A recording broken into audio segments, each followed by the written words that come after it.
I think the real question here is, am I even allowed to say any of these opinions out loud? I mean, I just got off the phone with your mama and she said it was okay, so I shall proceed. Good morning. It's 9 o'clock at night and I have to get up hella early tomorrow. The things I do for YouTube, I'm acting as if I didn't ghost the internet for like more than a month. I think Kanye and I came out of depression at around the same time because Mans just dropped a banger album. Here are my strange opinions. Are they controversial? I wouldn't know because I've never said them out loud. Okay, now, I'm the type of person who likes to see nuance within everything, but ladies and gentlemen, there's always objective truth within subjectivity. So this is my first time ever using this ring light. I don't know why I was so intimidated by it. And I'm like finally like actually sitting down. I don't know if this is actually like a setup or anything, but we're working on it. Baby steps, baby steps. Let's just figure out what I want to say first. Like in my head it's super organized, and then when I actually sit down to film it's like, ew. Number 1, most anger is misdirected.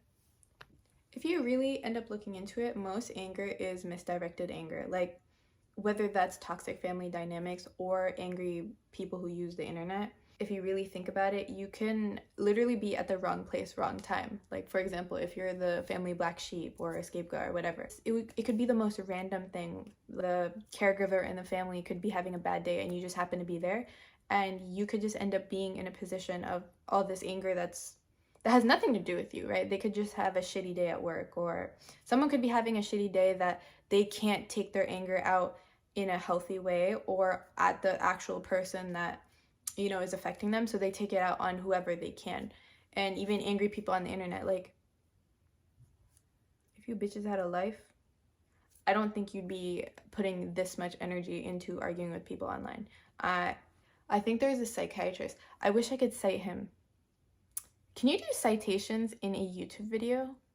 I don't know if you can, but he was talking about how angry people use the internet, and it's usually oftentimes people who feel like they don't have control in their own lives, so they indulge in rage bait content. And so if you really think about it, your algorithm will end up working against you because you'll get more rage bait content, and you know, it'll fuel your anger even more and it'll be misdirected.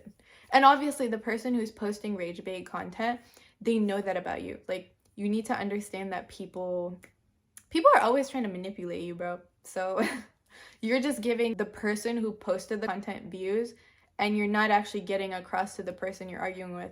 And also, like, there's that anonymity factor, so it's like you can keep going and going and going, and it's like you're not getting anywhere, and it doesn't serve any purpose in your life to be arguing with random bitches on the internet. Also, to elaborate upon my point that most anger is misdirected, I also would like to mention that if you lack emotional intelligence or EQ, emotional quotient, you will also be more likely to misdirect your anger at people in your life, and you don't realize that you're causing not only damage to yourself but also other people by not finding healthy coping mechanisms to deal with that anger. You'll just be a salty, bitter person by, you know, becoming, what is it? You become reliant on, you know, using the internet to deal with your anger or whatever other mind-numbing thing. You will cause more harm to your own life and also inflict that upon other people. So yeah, that's opinion number 1. I could elaborate, but that's just one thing. Smart people are miserable. I don't know if you ever heard about Mensa, but Mensa was like an organization of a bunch of people with an IQ above 165, and it disbanded because these people were failing at life. There is a link between high IQ and depression. And if you really think about it, you've heard of that saying, which is like, ignorance is bliss. The higher your IQ is, the faster your brain generates things. So that means the faster your brain generates thoughts, if something's negative, if you have an overactive default mode network, which is like a system in your brain that oftentimes leads to depression because you're overly self-aware, you have like 10 times more thoughts than the average person with depression. That means your brain is also more sensitive.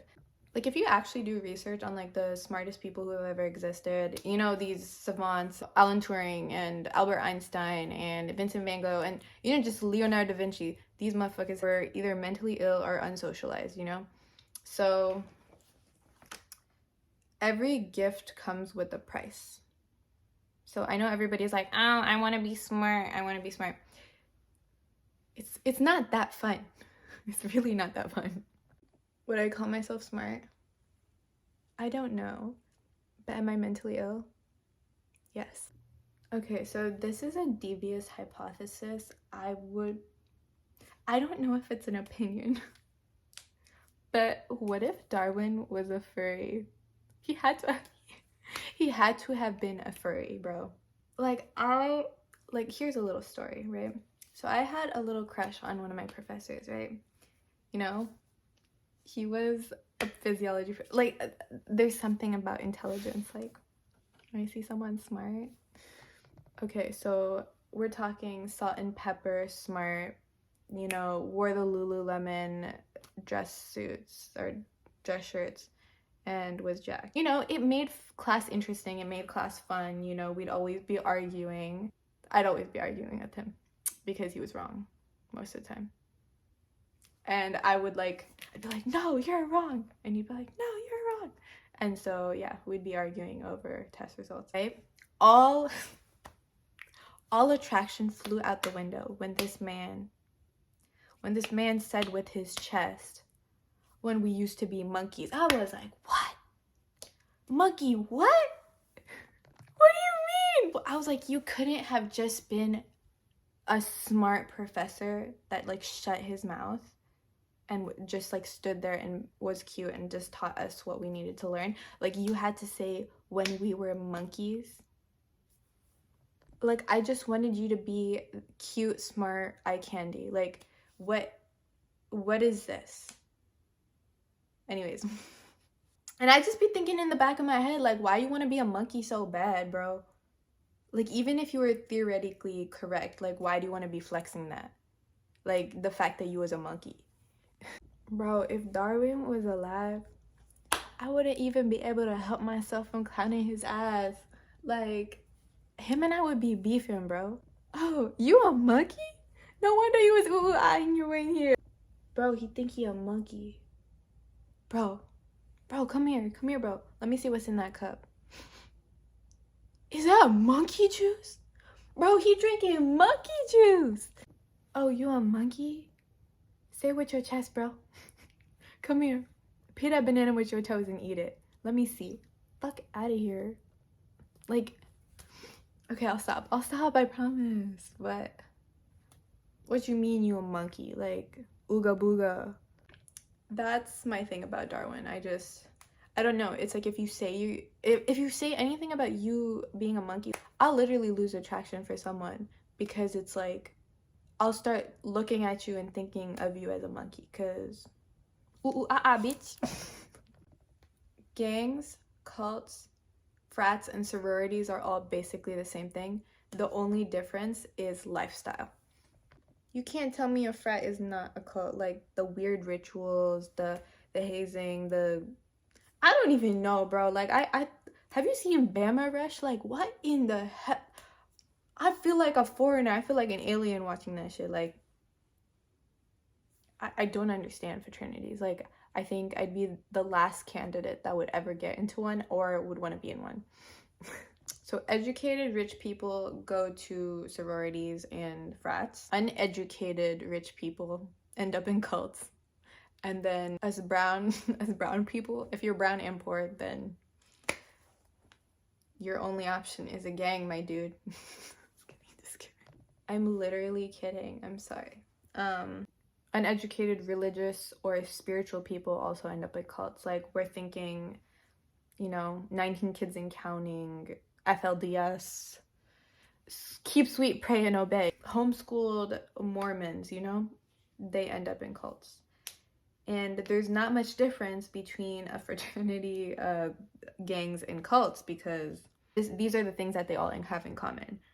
What these all have in common are vulnerability, opportunities, and borderline illegal behavior.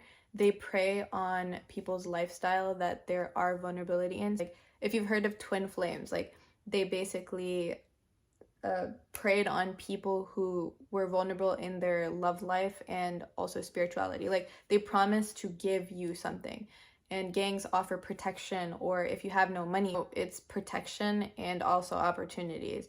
And then same with fraternities. It's like there's some form of like brotherhood, or the things that they offer are like some social status. All three of them, you know, go into borderline illegal behavior, if not illegal. The only difference is that like socioeconomic status, those little categories.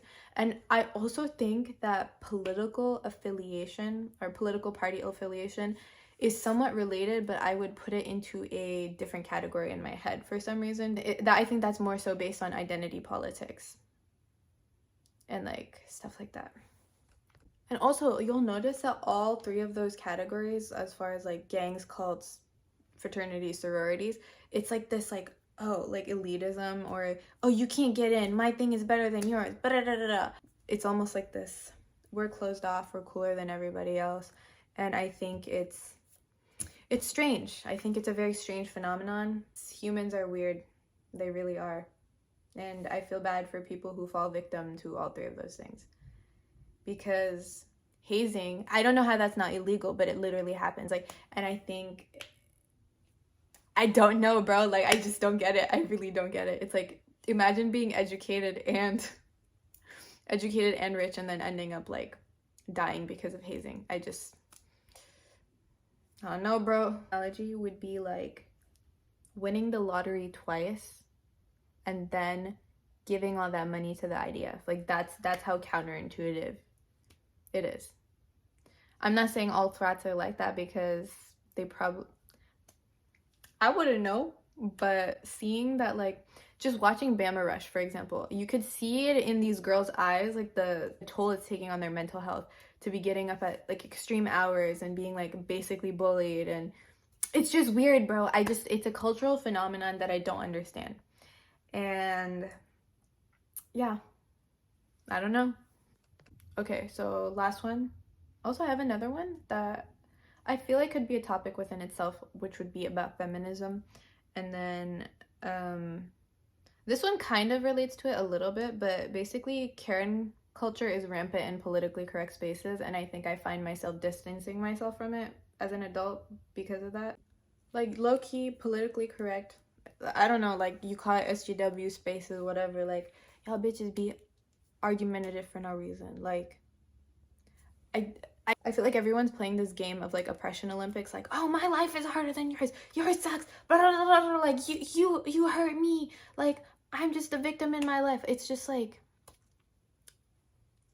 I feel like that's it, very simplified. Maybe that's like a blanket statement in and out of itself, but I feel like that's what it ends up like feeling like or boiling down to. And I think I find myself being like, okay, monkey, like what do you want me to say? I'm sorry your parents didn't like you, and that's why you want to be the most abrasive activist I've ever met. I'm so sorry. Like, I know there's a lot of well-meaning people, but I'm just like, get off the internet, go touch grass, and go realize that we're all gonna die. Maybe you'll have some like, maybe you'll just start being nicer. Like, I don't know. Like, I think there's something wrong with constantly consuming like media about horrible things that are happening. Oh, maybe that's another opinion. There you go. Honestly, I think I'm weak in that way. Like, I don't think I have the heart to constantly be consuming like news and horrible things about the world, because bro, I would have been done. So I would have just left this world, bro, like in the worst way possible. Like, I would just, and I've realized for myself, someone like me, I just can't be like consuming abrasive media, and I can't be engaging with people who are also like that, because they don't realize that it's like you're like secondhand traumatizing yourself watching like dead kids. Like, you don't gotta be doing that to yourself, honestly. And that's why you're gonna see only horrible things in other people as well, when you're only consuming news or you're only consuming activism content or human. And I think it's like, kudos to you, but don't argue with people online. go actually do things to make a change, because I don't think arguing with someone who agrees with you is going to help anything at the end of the day. Hey, I had another opinion. I think most people agree with each other. They just hate each other for saying it in a different way. Like, sometimes I'd be watching people argue. I literally, the other day, I was watching, like, I was with my friend. I was just watching, like, their family talking to each other, and it was so interesting that they were all saying the same thing, but they were all disagreeing each other for saying it in a different way. And I was just like, wait. Like, when you actually, like, zoom out and you actually observe people from, like, a non-personal stance and don't take everything personally, I think you find a lot of wisdom in the things that you would otherwise be hurt over. Or, like, I don't know, be, like, animalistic. Like a monkey. I'm so sorry. Okay, bye. What would I be doing with my life if my opinions were never this based and I wasn't right all the time? I guess we'll never know.